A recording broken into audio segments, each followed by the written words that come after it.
Hello everyone, welcome to Planet Holistic. I am Kira Schaefer. And I'm Todd Schaefer. And we are going to speak to you today about creating community as a way to build your business and create better connections. What I'm going to speak to you today about is very important when it comes to building your business or helping you to achieve some of those goals. Whether you're a writer, an author, whether you have a book that you're selling, perhaps you've got a business selling services or products, it doesn't matter. You're going to need a community of people. And the way you build that community can happen in a multitude of ways. But really, when you get people connecting to each other, it makes all the difference in the world.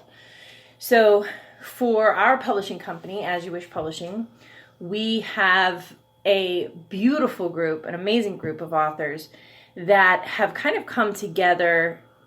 One, we gave them a space that they could come together and connect, but we also have given them other opportunities that they get to learn about each other, doing different types of drawings and games and prizes and all that kind of stuff within the community. And the place that I found to be the best way to create a community environment is on Facebook groups. And if you have been on Facebook, there might be some beliefs around, Facebook is negative or whatever, but you can build a really thriving environment full of really powerful, beautiful, amazing people in Facebook groups where they offer tremendous support to one another. Todd, have you noticed community connections being easier in groups? Yes. Well, it's easier to create community if you have a group of people. I think that helps. That helps, right? So when we are looking at how to build a community, because I think that's really the most important thing. It's like, okay, yes, we can all agree communities are important around our particular product or service. The way that we've done it in the past has been really fun, very, very simple. And the perfect example of that is that we just produced a book called Inspirations. And it's 101 uplifting stories for daily happiness. I put every one of the authors into a Facebook group called Inspirations Daily, and it's Inspirations for Daily Happiness. And what we did is had them invite their friends to be in that group. So we had about 65 authors in there, and then maybe a few more.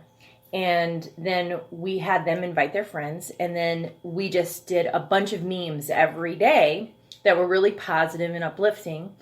And then people started getting on the bandwagon, and then their friends started posting memes that were positive and uplifting. And then when it was time for us to launch our book, we just put tons of Facebook Lives out there for everybody to watch. We let them know that we were doing a special, all that kind of stuff. So it was creating an environment of upliftment and a reprieve from any negativity that anybody would be seeing on that type of social media. So it's been a really nice oasis for folks to be able to go to. When I have the authors go on there and invite all of their friends, it's so nice because they have that space. Now, know that within about a month, we ended up having about 1,700 people actually join that group. And so we were able to give them a space that they could sell their products, they could use their voice, they could tell people about the things that are mattering to them most, and also even get support themselves. So there's just no end to this really good stuff. So we've got this very kind of non-tangible result of creating a space for positivity, but we also have a tangible element as well for folks who are able to really take this powerful resource and utilize it to help them to bring people into their own individual tribes. when you're thinking about doing your communities or creating communities for yourself, just know you need the place for them to go. It needs to be free. It needs to be readily available. And it needs to be something they could potentially do online, because if it's something outside of that, you may not get as many people coming to your meetings or stuff like that, and you won't build the community that you're looking for. Plus, too, if the community is already built and there's lots of interaction, then folks are likely or more likely going to come to your events, things like book signings and stuff like that, who might be in your area. You can also create events that will be put into those individual groups, and you'll be able to really be able to communicate and let them know, oh, hey, I've got this new thing out, love for you to be a part of it. It's something that we used to do with email marketing, and even though email marketing is something that probably won't go away, especially if Facebook becomes more regulated, as we kind of go along, or if Facebook collapses, which probably won't happen. It's always good to have that backup as well, and have that ability to connect with your group and connect with your community.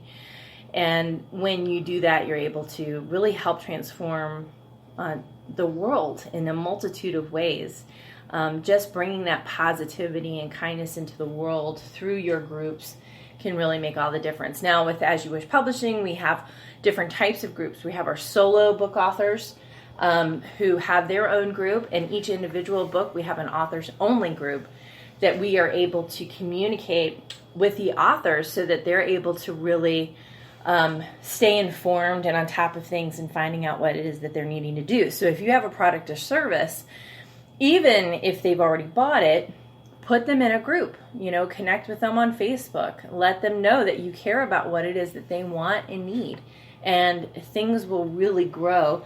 I've seen this happen a lot, especially with different charities and other types of organizations that really help to expand. I was actually just watching a video on Charity Water and how people would post about, how they, where their water donations are going to, because Charity Water actually shows you on a map of the world where that is, or where those different places are that their contributions are actually going towards. And so they'll post about it or whatever, but I'm pretty sure they have their own kind of community. And when you know how to build your community, you're going to have raving fans, because they're always going to be wanting to be a part of that conversation and advance. And people love to be a part of things that are worthwhile. And that's why all of our books, we contribute to a charity, a different charity with every book. It's the reason why we just do all of the things that we do, because we want to be an organization that helps the world, not just ourselves. And so building a community can definitely do that.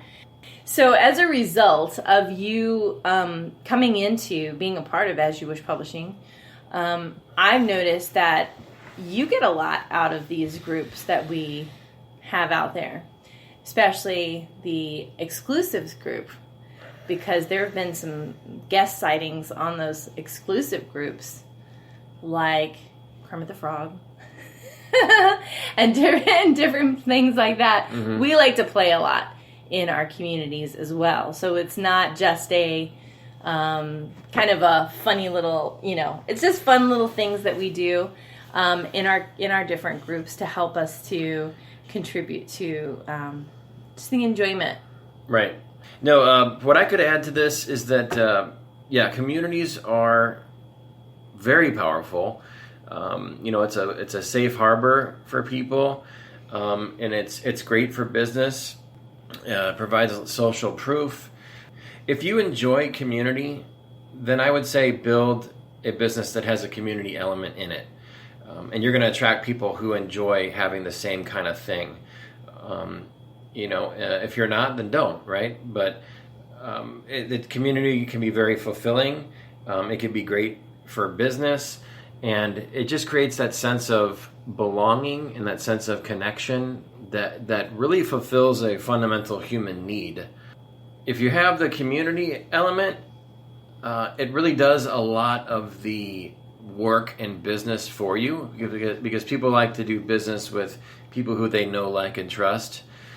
And if you invite them into a community, then they get to know you, right? They get to like you, and some of them will eventually trust you because of the community participation, and they might be inclined to do business with you, if they find that they share the same values or what have you. So, and on top of that, a lot of people find safety in the communities. I was just reading a book the other day, and it said that, people do business with people who provide the best solutions. And that's not true. People do more than 50%, like 60% or more, people do business with their friends. Mm-hmm. And they'll do business with their friends out of trust, even if their product is subpar, mm-hmm. or even if they don't know what is all involved with the product or service. They'll still do business with their friend just because it helps them accomplish, generally speaking, it helps them accomplish what they're wanting. And they know that they'll have a good experience. People want to have good experiences when they invest in a business of some sort. And companies know this. So they're really getting on board with making sure that people have a good experience. It's not just about the product or the service anymore. It's about the experience that person has, because if it's a feel-good experience, then they're way more likely to recommend the business. So creating a community starts with a feel-good experience, and it starts with people coming together with similar interests and maybe even shared values. And there's a lot that can be accomplished in a community just by having fun. Yeah. That can later turn into people who may want to do business with you as a result. So, yeah, if you are a feeler personality, you might be drawn to communities. You might want to start your own community, and it's a great place to have a business. With people who have similar interests. Right. It's so interesting too when you're just real with folks in those kind of in your community, your Facebook community. I had one author. She knew she loved me when during our launch I said on our Facebook Live to my authors, I said, I haven't showered in 3 days and I haven't brushed my teeth today yet, and for some reason just that authenticity and that exhaustion, because I was very exhausted, just resonated with her. So, being authentic in your groups. Don't get a group together and be like, look at how perfect I am, because you're not. Let's get real. And when you show that you can be vulnerable, that you can be real. I actually had this happen with Inspirations. We were having an issue with our editing and some kind of technical issue. And I got a handful of M&Ms. I put them beside my computer, and I started doing a Facebook Live, a no joke Facebook Live, and I even took my handful of M&Ms. I showed them. I said, "Listen, we're gonna figure this out right now together." And it was cool because when you have a solution to a problem already, and you bring that solution to them in a really real manner, having a group situation where you can reach all of them at one time can be really powerful and empowering as well. So when we talk about groups and communities and building, even when we talk about movements, which we'll talk about later on, when we have these types of things happening, something really cool happens where we have the ability to step back as the group leader and just kind of watch how the community starts to take care of itself. I see that a lot with our authors. They start to support each other and to care for each other. And when somebody puts out there, oh my gosh, my dog died, or I had this happen, or can you send me love, whatever, like a stream of authors just comes pouring out to offer their support and love. And it's because of that community that was already built that people feel safe within it. And if you are a good leader and you can be vulnerable and you can be real,